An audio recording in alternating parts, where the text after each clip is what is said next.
मेरे पास इतने अजीबो-गरीब सवाल आते हैं, जो अगर मैं सारे सवाल आपको पढ़ के सुनाने लग जाऊँ तो आप खुद हैरान परेशान हो जाओगे। बट उनमें से कुछ जेन्युइन बेस्ट क्वेश्चंस मैंने निकाले हैं, जो मुझे लगता है कि इन क्वेश्चन से आम लड़कियां रिलेट कर पाती होंगी, सिर्फ लड़कियां ही नहीं लड़के भी। सो ये वीडियो आजकल के लड़के लड़कियों के लिए बहुत इंपॉर्टेंट है, क्योंकि इस तरीके की बातें समाज में लोग चुप चुप के करते हैं या नहीं करते, या मिस इन्फॉर्मेशन हो जाती है, मिसअंडरस्टैंडिंग हो जाती है, आधी अधूरी नॉलेज लेकर के बैठते हैं। सो उसकी वजह से आपको बहुत सारी लाइफ में प्रॉब्लम्स का सामना करना पड़ सकता है। आज की वीडियो सारे यंगस्टर्स की आंखें खोल देगी। गर्ल्स टॉक बॉयज टॉक होने वाला है। वीडियो को एंड तक देखना, बहुत कुछ नया सीख करके जाओगे। मेरी वीडियो पसंद आती है तो इसको लाइक सब्सक्राइब शेयर करना, ताकि इस तरीके की और वीडियो सबसे पहले आप घर बैठे देख पाओ। अगर आपको छोटी छोटी वीडियोस देखना पसंद है तो मैंने नया चैनल खोला है शॉर्ट्स का, जहां मैं 15 सेकंड्स की वीडियो डालती हूँ और 15 सेकंड में बहुत इंफॉर्मेशन दे जाती हूँ। तो उसको सब्सक्राइब करना, उसका लिंक पिन कमेंट और डिस्क्रिप्शन बॉक्स में दे रखा है। आप देख रहे हो बी नेचुरल, मैं हूँ रेखा। Let's get started.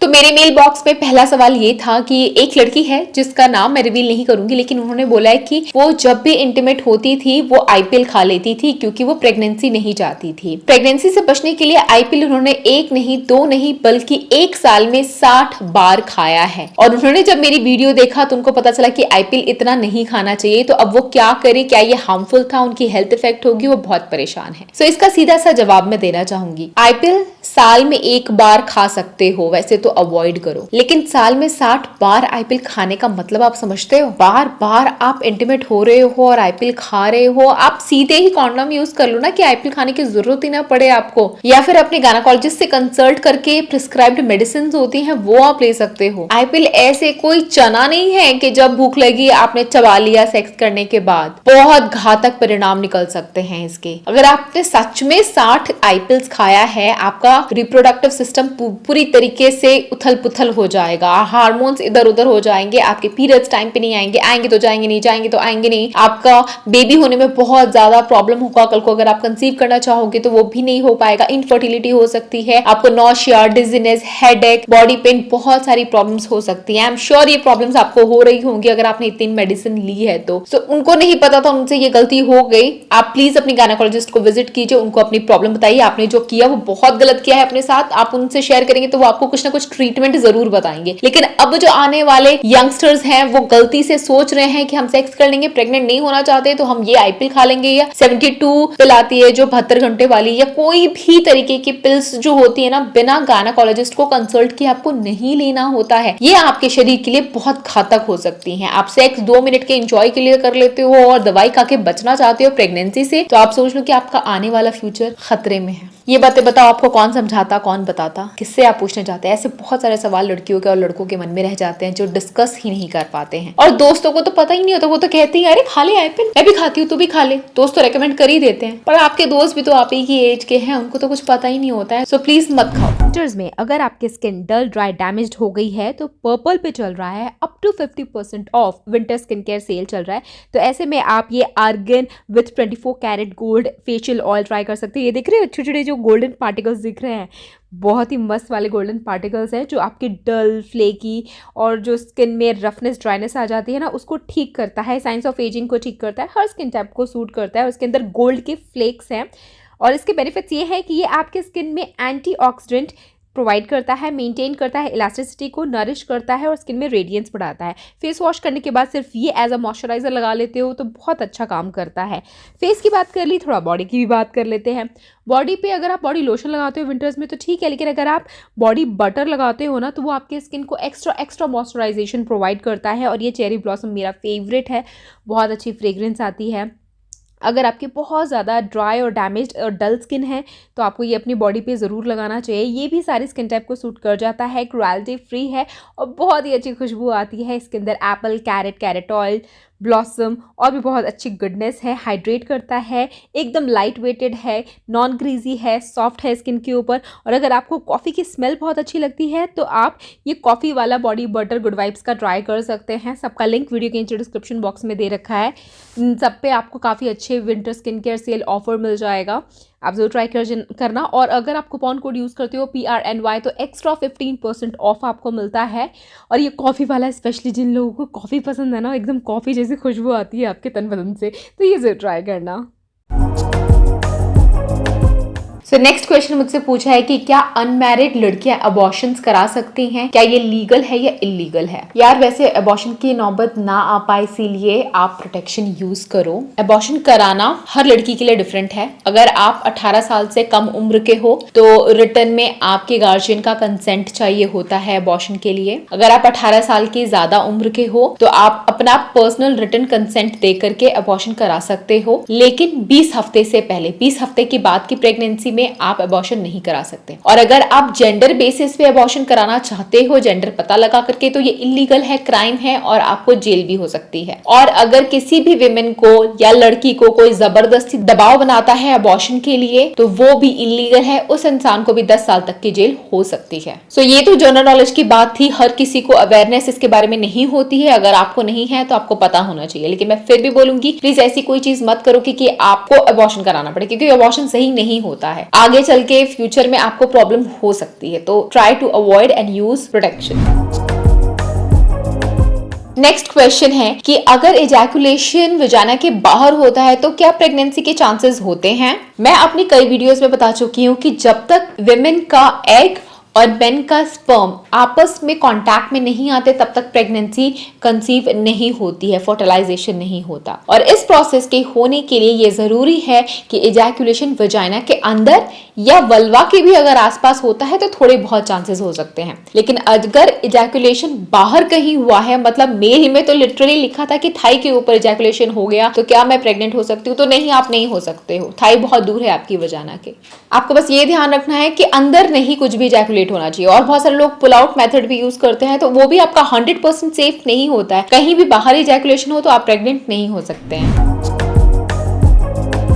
एक सवाल तो ये भी आया था कि मैंने अनप्रोटेक्टेड सेक्स 6 महीने पहले किया था, अब मेरे पीरियड्स नहीं आ रहे, तो क्या मैं प्रेग्नेंट हूँ। ऐसा कभी नहीं हो सकता है कि आपने 6 महीने, 9 महीने, 2 महीने पहले सेक्स किया हो और आपकी प्रेगनेंसी इतनी लेट हो रही हो। 1 महीने पहले होता है, आपके लास्ट पीरियड जब आया था, ठीक है, उसके बाद आपने अनप्रोटेक्टेड सेक्स किया है तो नेक्स्ट मंथ आपको पता चल जाएगा। आपका पीरियड नहीं आया तो आप टेस्ट करा लेना प्रेगनेंसी का, आपको पता चल जाएगा आप प्रेग्नेंट हो या नहीं। पर 6 और 9 महीने इतना लंबा गैप नहीं होता यार। इतनी बेसिक इन्फॉर्मेशन लोगों में नहीं है। ऐसे ऐसे क्वेश्चंस आते हैं मुझे, और फिर लोग बोलते हैं कि आप इस तरीके की बातें क्यों करते हो, ऐसी वीडियो क्यों बनाते हो, सेक्स एजुकेशन क्यों देते हो। इंडिया में नहीं है सेक्स एजुकेशन। मेरे जैसे बहुत कम लोग हैं जो इस बारे में खुल करके बात करते हैं। लड़कियों को तो वैसे ही बोल देते हैं व्हाट, एवरीबडी डज दैट, सब करते हैं, सब मतलब बिना किए। आपके पेरेंट्स ने भी किया है तभी आप जिंदा हो, आपका अस्तित्व है। तो इस बारे में अगर इन्फॉर्मेशन और जनरल नॉलेज दिया, बताया, so what's wrong in that. You should also gain information and share it with your friends. ये वीडियो शेयर करना, ठीक है, साथ दो, #लेट्स स्प्रेड अवेयरनेस। एक कमेंट आया कि मैं अपने बॉयफ्रेंड के साथ पार्क में थी और तभी पुलिस आ गई। उन्होंने हमें बहुत मारा पीटा, हमारे घर वालों का नंबर मांगा और हमें धमकी दी कि हमें जेल में डाल देंगे क्योंकि हम पब्लिक प्लेस पे बैठे हुए थे और आशिकी कर रहे थे। मतलब गर्लफ्रेंड बॉयफ्रेंड होना गुनाह है। मैसेज तो बहुत बड़ा था, बहुत सारी चीजें उसके अंदर थी, पर मैं इन शॉर्ट आपको इतना बता दूं, कई जगह मैंने ऐसा देखा है, न्यूज वगैरह में दिखाते हैं कि गर्लफ्रेंड बॉयफ्रेंड या 2 कपल बाहर कहीं हो, सो पुलिस आके उनको बहुत तंग करती है, पेरेंट्स का नंबर मांगती है, लॉकअप में डालने की धमकी देती है। ये कहां तक सही है, हमें पता ही नहीं कि कानून किस चीज की इजाजत देता है, क्या चीज लीगल है और क्या इलीगल है। सो एक टर्म होता है PDA, public display of affection. इसका मतलब ये होता है कि पब्लिक प्लेस पे आप अपने पार्टनर के साथ अपना लव अफेक्शन जाहिर करना चाहते हो तो कर सकते हो। उसके अंदर क्राइटेरिया होता है, जैसे किसी का हाथ पकड़ना, हक करना, किस करना सहमति से। अगर आप पब्लिक प्लेस पे ये करते हो, अडल्ट हो, सो इट्स लीगल। लेकिन यही चीज अगर आप किसी में फोर्सफुली करते हो, दैट इज डिफरेंट थिंग ना। मैं कपल्स की बात कर रही हूँ, तो चाहे आप पार्क में हो या कहीं भी हो, दैट इज लीगल। और ऐसे में अगर पुलिस आकर के कपल्स को तंग करे, बोले कि नहीं कर सकते, आपको जेल में डाल देंगे या डंडे मारे, तो वो इलीगल है, वो गलत कर रहे हैं, वो अपनी पुलिस की वर्दी का गलत फायदा उठा रहे हैं, ठीक है। तो हम उनको इस चीज के लिए ब्लेम कर सकते हैं कि ये हमारा हक है PDA, उसमें आप हमें ऐसे टॉर्चर नहीं कर सकते हो। कई जगह न्यूज में दिखाते हैं ना, स्पेशली ये वैलेंटाइंस डे पे कौन से वो डैश वाले दल आ जाते हैं, I don't want to take their name, और वो आकर के यंग लड़के लड़कियों को डंडे से मारने लग जाते हैं। That is really bad and rude. रही बात कि पुलिस वाले अगर आपको धमकी देते हैं कि आप अपने घर वालों का नंबर दो, हम उनको फोन करके बुलाएंगे और उनको बताएंगे आपकी करतूतों के बारे में, तो कर दूं। तो मतलब अगर आप ये जो क्राइटेरिया है कि आप हक कर सकते हो, किस कर सकते हो, उससे ज्यादा अगर आप कुछ ओपनली कर रहे हो तो हाँ वो तो गलत है ही। लेकिन अगर आप पीडीए के क्राइटेरिया में रह करके कुछ चीजें करते हो, अपने पार्टनर के साथ घूम रहे हो कहीं, तो कोई भी पुलिस वाला आपको ऐसे फोर्स नहीं कर सकता है कि अपने गार्जियन का नाम, पता, एड्रेस, फोन नंबर सब दो। आप अगर अडल्ट हो तो आप साफ मना कर सकते हो कि नहीं, ये मेरा हक है कि मैं अपने गार्जियन का पता आपको ना दूं। ठीक है। अगर आपने बहुत ही ज्यादा ऑफेंसिव क्राइम किया है, कुछ बहुत ही ज्यादा गलत किया है, ऐसे में तो आप मजबूर हो, आपको देना ही पड़ेगा सारा एड्रेस डिटेल। बट अगर आपको लगता है नहीं किया है तो आप उनको मना कर सकते हो। इसे कहते हैं right to privacy. Nobody can force you to reveal your guardians name and address. बहुत सारी लड़कियों के मेल आते हैं कि उनको उनके नेबरहुड में, स्कूल में या कॉलेज में कुछ लड़के हैं जो उनको स्टॉक करते हैं। तो वो इस चीज के लिए क्या कर सकती हैं? स्टॉकिंग एक बहुत बड़ा क्राइम है, सच में मेंटली बहुत टॉर्चर होता है, स्पेशली लड़कियों को।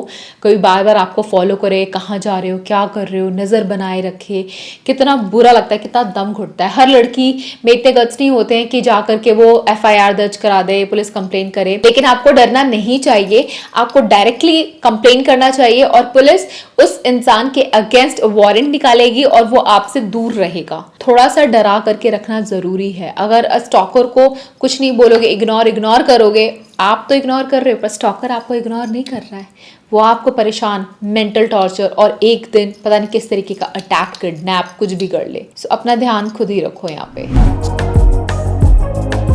बहुत सारे आजकल के यंग लड़के और लड़कियां, फोन आ गया है, मोबाइल, इंटरनेट, लैपटॉप है, तो उसका थोड़ा मिसयूज भी करते हैं। किसी के भी प्यार में पड़ जाते हैं और अपने न्यूड पिक्स एक दूसरे के साथ शेयर करते हैं। आप प्यार में शेयर तो कर देते हो, लेकिन जब आपका ब्रेकअप होता है तो ऐसे में आपका बॉयफ्रेंड या गर्लफ्रेंड आपका फायदा उठाते हैं और आपकी उन्हीं न्यूड पिक्चर्स को लीक कर देते हैं किसी भी सोशल मीडिया पे। आपका चेहरा, आपका नाम, आपकी प्राइवेट एरिया की फोटोज लगा के आपको बदनाम करने की कोशिश करते हैं। और ऐसे कई केसेस हैं जहां लड़कियां डर जाती हैं और सुसाइड कर लेती हैं या फिर गलत काम करने पे मजबूर हो जाती हैं। पहली बात, आप अपनी न्यूड फोटोज कभी किसी के साथ शेयर मत करो। चाहे आपको अपने माँ बाप और भगवान से भी ज्यादा अपने प्यार पे भरोसा हो, लेकिन अपनी इज्जत आपके हाथ में है। अगर आप ऐसे ही उसको शेयर करोगे तो सोचो, जिसके पास आपने सेंड किया है, कल को उसके साथ ब्रेकअप हुआ या फिर उसी का कोई फ्रेंड हुआ और उसने वो फोटो आपके फोन से ले करके सोशल मीडिया पे डाल के आपको बदनाम करने की कोशिश की, तो क्या ये आपको अच्छा लगेगा?